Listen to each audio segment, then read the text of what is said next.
Villain बनकर industry में की एंट्री, 1971 में धर्मेंद्र को दी थी टक्कर। एक फिल्म में छीना था राजेश खन्ना का तक रोल। 70 के दशक का वो एक्टर जिन्होंने करियर की शुरुआत में लीड रोल नहीं बल्कि साइड रोल या नेगेटिव रोल के लिए जरिए अपनी अलग ही पहचान बनाई थी। खास तौर पर विलन बनकर तो उन्होंने दर्शकों के दिलों पर लंबे समय तक राज किया। साल 1971 में एक फिल्म में धर्मेंद्र के होते हुए भी सारी लाइमलाइट लूट ले गए थे। एक वक्त उनकी ज़िंदगी में ऐसा आया जब उन्होंने एक्टिंग को अलविदा कह दिया था। 70 के दशक का वो एक्टर जिन्होंने करियर की शुरुआत में लीड रोल नहीं बल्कि साइड रोल या फिर नेगेटिव रोल के जरिए अपनी अलग पहचान बनाई थी। खास तौर पर विलन बनकर तो उन्होंने दर्शकों के दिलों पर राज लंबे समय तक किया था। साल 1971 में आई फिल्मी दुनिया का वो सितारा जिनकी एक्टिंग पर हर कोई मुरीद रहा। करियर में एक से बढ़कर एक फिल्मों में काम किया। 80 और 90 के दशक में तो उनकी पहचान एक्शन हीरो के रूप में होने लगी थी। साल 1977 में एक फिल्म में उन्होंने किरदार निभाने का चांस मिला जिसे राजेश खन्ना निभाने वाले थे। जाने कौन थे वो एक्टर। इंडस्ट्री का वो दिग्गज अभिनेता कोई और नहीं बल्कि 70 के दशक के मशहूर विलन रह चुके विनोद खन्ना थे। विनोद खन्ना ने अपने करियर की शुरुआत अदुर्थी सुब्बा राव द्वारा निर्देशित फिल्म सुनील दत्त की फिल्म मन के मीत से की थी। इस फिल्म में उन्होंने विलन का किरदार निभाया था। इस फिल्म के बाद मेकर्स ने उन्हें नेगेटिव रोल की अप्रोच करने लगे थे। साल 1971 में विनोद खन्ना और धर्मेंद्र की फिल्म सुपरहिट मेरा गांव मेरा देश में काम किया था। ये फिल्म उस दौर में सबसे बड़ी हिट साबित हुई थी। इस फिल्म ने बॉक्स ऑफिस पर तहलका मचा दिया था। इस फिल्म में विनोद खन्ना ने विलन का किरदार निभाकर खूब वाहवाही लूटी। धर्मेंद्र और आशा पारेख की सुपरहिट फिल्म में धर्मेंद्र जैसे दिग्गज अभिनेता के होते हुए भी विनोद खन्ना फिल्म से सारी लाइमलाइट लूट ले गए थे। फिल्म में विनोद खन्ना के विलन वाले किरदार को काफ़ी ज़्यादा पसंद किया गया था। विनोद खन्ना अपने करियर में उन्होंने धर्मेंद्र को कड़ी टक्कर दी थी। इसके बाद विनोद खन्ना ने लगातार कई फिल्मों में विलन के रोल निभाए। कई फिल्मों में साइड रोल निभाने के बाद भी वह लीड हीरो बनने देखते ही देखते वह मेकर्स की पहली पसंद बन गए थे।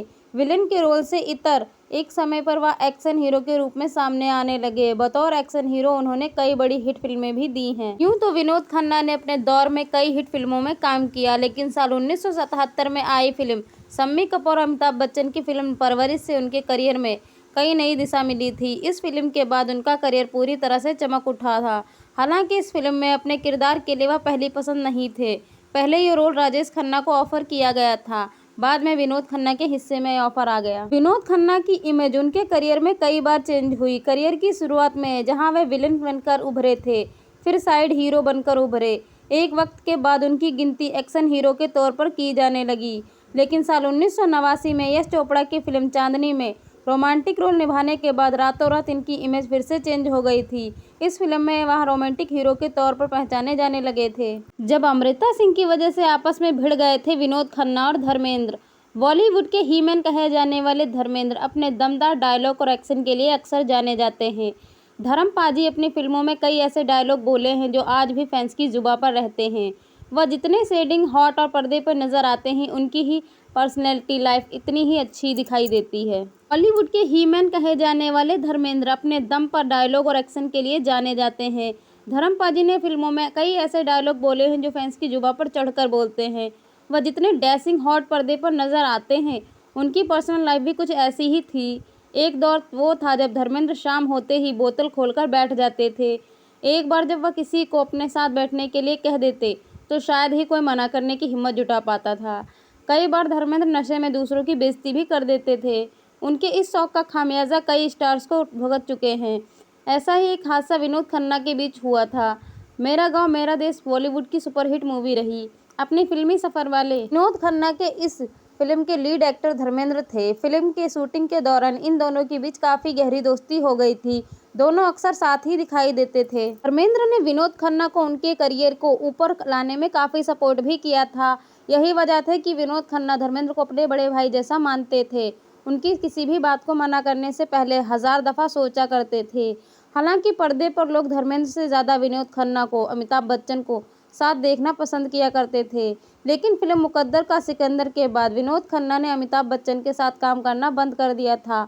इसके बाद वे विनोद खन्ना की जोड़ी धर्मेंद्र के साथ कई फिल्मों में नजर आई। धीरे धीरे धर्मेंद्र और विनोद खन्ना की दोस्ती काफ़ी ज़्यादा पॉपुलर हो गई थी। एक दफ़ा शाम में धर्मेंद्र और विनोद खन्ना साथ में बैठे थे। विनोद खन्ना आगे आने से मना कर दिया। उस समय वह अमृता के साथ काफ़ी बिजी थे। अमृता सिंह और विनोद खन्ना की लव स्टोरी उन दिनों काफ़ी सुर्खियां बटोर रही थी। फिल्म शूटिंग खत्म होने के बाद रात को धर्म पाजी अक्सर महफिल सजाकर बैठते थे। देर रात तक शराब का दौर चलता रहता था। इस दौर में विनोद खन्ना शामिल नहीं होते थे क्योंकि वह अक्सर अमृता के साथ पाए जाते थे। एक बार विनोद खन्ना की इस आदत से धर्मेंद्र काफ़ी गुस्सा हो गए। उन्होंने अमृता सिंह को काफ़ी भला बुरा कहना शुरू कर दिया। पाजी को नशे में देखकर खन्ना ने बात को टालना बेहतर ही समझा, लेकिन सुबह भी पाजी नहीं माने तो विनोद खन्ना ने गुस्से में आकर अमृता के लिए धर्मेंद्र से लड़ाई कर दी। लड़ाई इतनी बढ़ गई कि धर्मेंद्र ने गुस्से में आकर विनोद को धक्का दे दिया, तो वहीं विनोद खन्ना ने भी धर्मेंद्र का कॉलर पकड़ लिया। दो दोस्तों को इस तरह लड़ता देखकर वहां पर सभी मौजूद सन्न रह गए थे। धर्मेंद्र की पिटाई से विनोद खन्ना को पड़ गई थी नील। एक्टर के दर्द में रहकर भी किसी से नहीं की थी कोई शिकायत। विनोद खन्ना और धर्मेंद्र फिल्म मेरा गांव मेरा देश में साथ में नजर आए। फिल्म सुपरहिट हुई, लेकिन धर्मेंद्र को इस फिल्म के दौरान कोई एक घटना का बेहद दुखद सामना करना पड़ा था। ये बात विनोद खन्ना के मौत के बाद धर्मेंद्र ने सबके सामने बताई। तो चलिए जानते हैं क्या थी वो घटना। विनोद खन्ना ने अपने करियर की शुरुआत साल 1968 में की थी। शुरुआती दिनों में उन्हें अक्सर नकारात्मक भूमिका ही देखने को मिलती थी। विनोद खन्ना ने फिल्म मेरा गांव मेरा देश में पहली बार धर्मेंद्र के साथ स्क्रीन साझा किया था।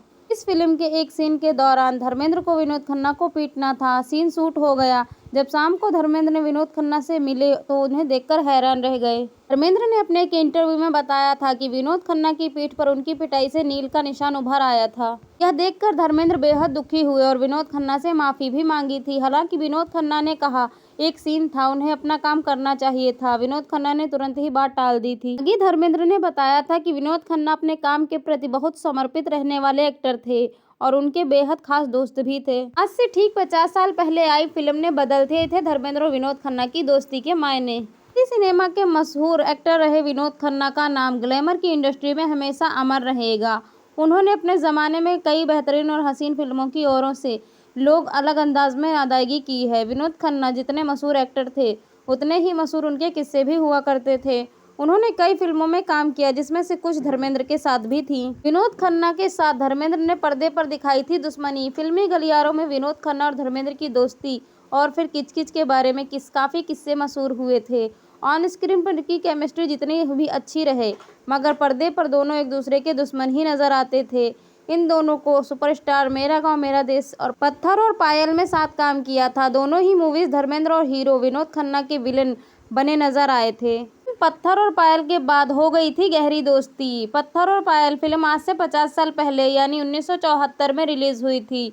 इतिहास के पन्नों को पलटकर देखें तो दिग्गज कलाकारों के खूबसूरत अभिनय से सजी ये फिल्म उस जमाने की काफ़ी बड़ी हिट साबित हुई थी। इस फिल्म में हेमा मालिनी भी थीं। धर्मेंद्र और विनोद खन्ना के बीच दोस्ती गहरी हुई मेरा गांव मेरा देश में हुई थी।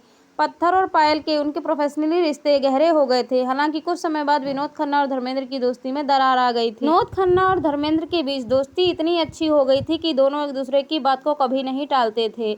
लोगों के बीच विनोद खन्ना और धर्मेंद्र की दोस्ती के किस्से मशहूर होने लगे। दोस्ती इतनी गहरी थी कि धर्मेंद्र विनोद खन्ना को अपना बड़ा भाई मानने लगे थे। लेकिन इनकी दोस्ती में दरार तब सामने आने लगी जब विनोद खन्ना की एक ना से खफा हो गए थे धर्मेंद्र। कहा जाता है कि एक शाम में धर्मेंद्र ने विनोद खन्ना को पार्टी में बुलाया था, लेकिन उन्होंने आने से इनकार कर दिया था। यह समय वह अमृता को देते थे। विनोद खन्ना का कथित प्रेम संबंध सुर्खियों में था। धर्मेंद्र को विनोद खन्ना पर न आने का आखिर हुआ। हालांकि बाद में ये उनसे मिलने लगे तो गुस्से में आकर धर्मेंद्र ने अमृता को सिंह को लेकर खरी खोटी सुना दी, क्योंकि उन्हें लगा कि यह सब उनके ही कारण हुआ है। उन्हीं के कारण हमारी दोस्ती में दरार पड़ी है। जब तक बात नशे से बढ़ जाती। नशे की हालत में धर्मेंद्र ने विनोद खन्ना को धक्का दे दिया था। गुस्से में आकर विनोद ने भी उनका कॉलर पकड़ लिया। इस घटना के बाद दोनों की दोस्ती में दरार आ गई थी। इसी नाम से रिलीज होने वाली थी सनी देओल की फिल्म। पिता ने जिस फिल्म से इंडस्ट्री में धाक जमाई थी, बेटा भी उसी मूवी के नाम से कमाल करने वाला था। सन 2001 में सनी देओल की कसम रिलीज हुई थी। बता दें ये फिल्म पहले पत्थर और पायल के नाम से रिलीज होने वाली थी, लेकिन साल 1974 के बाद 2000 में पत्थर और पायल नाम से एक फिल्म रिलीज हो चुकी थी जिसके हीरो धर्मेंद्र थे। जब विनोद खन्ना ने लिया था संन्यास, तब धर्मेंद्र ने उनके इस फैसले पर हैरानी और दुख जताया था। उन्होंने कहा था कि विनोद खन्ना एक प्रतिभाशाली अभिनेता थे, उनके संन्यास लेने से फिल्म उद्योग को काफ़ी नुकसान होगा। धर्मेंद्र ने यह भी कहा था विनोद खन्ना एक अच्छे इंसान थे और उम्मीद है कि वह अपने जीवन में खुश ही रहेंगे। विनोद खन्ना ने अपने करियर के चरम पर सन्यासी बनने का फैसला किया और ओशो में शिष्य बन गए थे।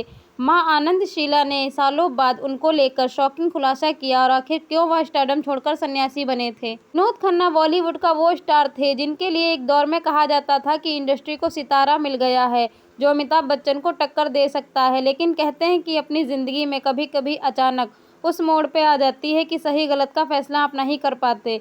कुछ ऐसा ही विनोद खन्ना के साथ भी हुआ था। एक के बाद एक फिल्मों के ऑफर हाथ लेने के बाद उन्होंने कई मेकर्स को साइनिंग अमाउंट लौटा दी क्योंकि एक्टिंग छोड़कर उन्होंने सन्यासी बनने का फैसला कर लिया था। विनोद खन्ना क्यों सन्यासी बने, इसके बारे में खुद एक्टर की मां ने बताया था, लेकिन मुख्य सहायक मां आनंदशीला ने हाल ही में मैरिज लाइफ का बात करते हुए ये बात खुलासा किया था। विनोद खन्ना अपने करियर के चरम पर थे जब उन्होंने अभिनय छोड़कर 1980 के दशक में शुरुआत में ओशो यानी रजनीश का शिष्य बनने का फैसला किया। वे ओरेगन अमेरिका के ओशो की धार्मिक समुदाय रजनीपुरम चले गए। उसी समय शीला अम्बाबल पटेल, जिन्हें लोकप्रिय रूप में मां आनंदशीला के नाम से जाना जाता है, रजनीश के साथ काम कर रही थी और कन्फ्यूज में बॉलीवुड स्टार की बातचीत कर रही थी। उनके पास घर पर सब कुछ था लेकिन यह खुश नहीं थे। अब एक नए इंटरव्यू में उन्होंने दावा किया है कि विनोद खन्ना अपनी पत्नी गीतांजलि खन्ना के साथ अपनी शादी में संघर्ष कर रहे थे। उन्होंने यह भी संकेत दिया कि शराब के साथ हुए संघर्ष कर रहे थे। पिंक विला से बात करते हुए मां आनंदशीला ने कन्फ्यूज में विनोद खन्ना को देखने की याद जता दी थी और साझा भी किया था, वह बड़े स्टार थे लेकिन मेरे लिए वह सिर्फ शिष्य थे, सन्यासी थे। उन्होंने फिर मजाक में कहा, मैं तो वह बड़ी सेलिब्रिटी थी। विनोद खन्ना के बारे में आगे बात करते हुए मां आनंदशीला ने कहा, जिनके पास घर था पर सब कुछ था लेकिन वह खुश नहीं थे। इसके साथ वो शराब का सेवन भी करने लगे थे। यह एक बुरा कॉम्बिनेशन था। असंतोष था और शराब शादीशुदा जिंदगी की समस्याओं को बहुत बढ़ा देती है, ना कि सुधारती है। सब कुछ बिगाड़ सकती है शराब। विनोद खन्ना की शादीशुदा जिंदगी में आने लगी थी समस्याएं, जिस समस्याओं से वह गुजर रहे थे। जब उनसे पूछा गया कि विनोद खन्ना शादीशुदा जिंदगी में समस्याओं से गुजर रहे थे तो उन्होंने तुरंत जवाब दिया, मुझे लगता है कि यह संघर्ष था कि मैं जितना समझ सकती थी। जब उनसे पूछा गया क्या ओशो में आसपास रहने से उन्हें मदद मिली तो उन्होंने कहा, मैंने उनसे कभी नहीं पूछा क्या उन्हें आश्रम में शांति मिली है या नहीं मिली। ओशो को लेकर जब विनोद खन्ना से मिली सिमी ग्रेवाल तो ये हुई थी बात। ओशो से जुड़ने के अपने फैसले के बारे में बात करते हुए विनोद खन्ना ने पहले सिमी ग्रेवाल को एक इंटरव्यू में बताया था, मेरा मन बहुत सोच रहा था, मैं बहुत हाइपर था, मेरे विचार हर जगह थे, मैं बहुत गुस्से में था, मैं संप्रति बिंदु पर पहुंच गया था। लोग अपने बटा दबा देने चाहिए क्योंकि प्रतिक्रिया दे सकते हैं जब तक आपके नियंत्रण में नहीं है, लेकिन मैं देखता हूं कि जब मैं ध्यान करता हूं तो ये सब चीज़ें बिल्कुल भी मुझे प्रभावित नहीं करती हैं। आपको अपने मन का मालिक बनना होगा।